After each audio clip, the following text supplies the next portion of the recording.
J'aime bien l'expression faire de nécessité vertu. Dans bien des cas, ce que les gens mettent en avant comme une valeur, c'est tout simplement quelque chose qui correspond à leur situation. Et donc ils n'ont pas le choix. Comme on dit, faire de nécessité vertu. Un exemple sont les personnes. Alors je donnerai deux exemples. Un exemple que j'ai souvent utilisé, une personne fait des études de musique, et elle dit pour être un bon musicien, il va falloir faire des études de musique. Sauf que elle fait des études de musique parce que justement elle n'est pas douée pour la musique. Parce que justement, elle ne peut pas composer, elle ne peut pas improviser, et donc il faut qu'on lui apprenne toutes sortes de règles qui sont des béquilles, qui sont des prothèses. Et en même temps, cette personne va renvoyer en disant, eh bien ceux qui n'ont pas fait leurs études de musique, ils connaissent pas la musique. Faire de nécessité vertu. Autre exemple, sur lequel je voulais revenir, les gens qui ont besoin d'assentiment. C'est-à-dire qu'ils ne peuvent pas avoir de certitude par eux-mêmes, il faut que ce soit confirmé par une autorité. Là encore, on peut faire de nécessité vertu. On dit, moi au moins, quand je dis quelque chose, ça a été validé par X ou Y. Donc ce qui est un défaut est présenté comme une qualité. Le fait que la personne ait besoin d'être validée par X ou Y, elle va dire, mais c'est une condition sine qua non, c'est une condition indispensable pour être crédible.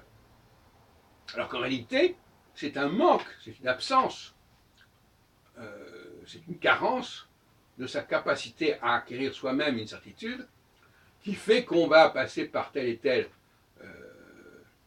autorité, et après on va dire que c'est ce qu'il faut faire. On fait de nécessité vertu. Donc dans bien des cas, ce qu'on fait parce qu'on ne peut pas faire autrement est présenté comme une qualité intrinsèque qu'il faut posséder. Par exemple, pour revenir sur un exemple que je donnais tout à l'heure dans une autre vidéo,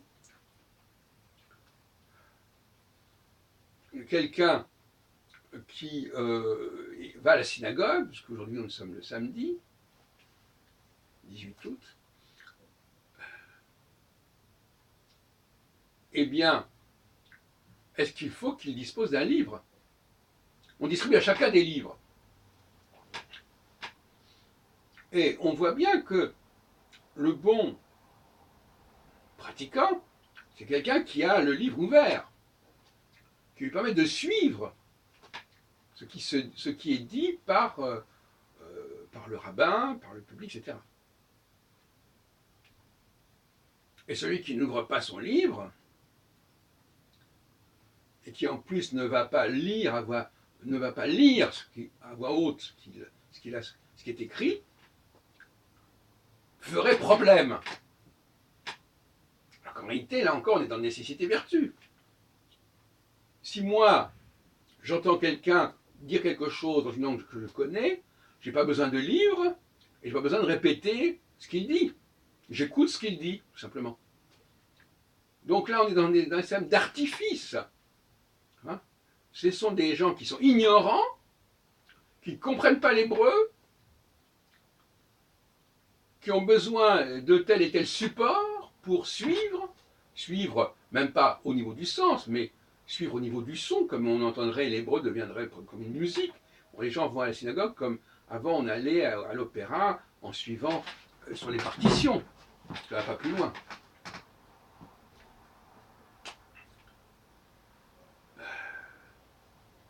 C'est normal quelque part quand c'est dans une langue étrangère.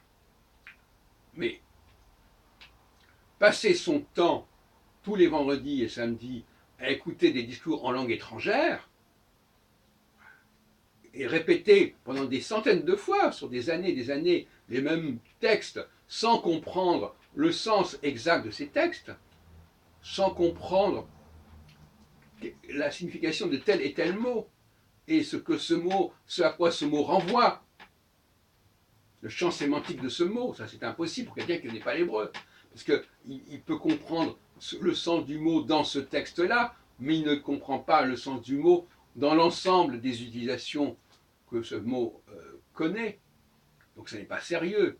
Là encore, on fait de nécessité vertu, on présente, je vais prendre un autre exemple, un enfant qui ne traverse pas quand les feux sont verts. C'est très bien, voilà un garçon, un bien gentil garçon, bien discipliné, qui traverse au feu, hein, mais en même temps, c'est parce qu'il n'est pas capable de regarder ce qui se passe autour de lui. Hein. Un enfant qui va rester planté sur le trottoir alors qu'il n'y a aucune voiture qui passe, sous prétexte que c'est le feu est rouge, c'est un enfant débile. C'est comme elles sont. Donc, là encore, cette façon de... Là, on est dans la nécessité-vertu, on reste sur le bord du trottoir parce qu'on a peur de je sais pas quoi, parce qu'on vous a dit qu'il ne fallait pas traverser. Que ce soit vrai pour un enfant, à la limite, ça se comprend. Mais pour un adulte, ça se comprend beaucoup moins. Il y a des adultes qui n'ont pas changé leur mode de fonctionnement. De même que, par exemple, je reviens sur cet exemple qui m'amuse beaucoup, dans les transports en commun, les mamans disent aux enfants « Tiens-toi à la rampe, tiens-toi à la barre ». Mais quand on a 20 ans, 30 ans, 40 ans, est-ce qu'on doit continuer à respecter les mêmes valeurs, les mêmes conseils? Si ce n'est parce qu'on n'a pas d'équilibre. Alors on n'a pas d'équilibre, on ne sait pas se tenir sans s'accrocher, sans s'agripper, et ça devient une bonne chose. On est un bon exemple. C'est ça le paradoxe aussi.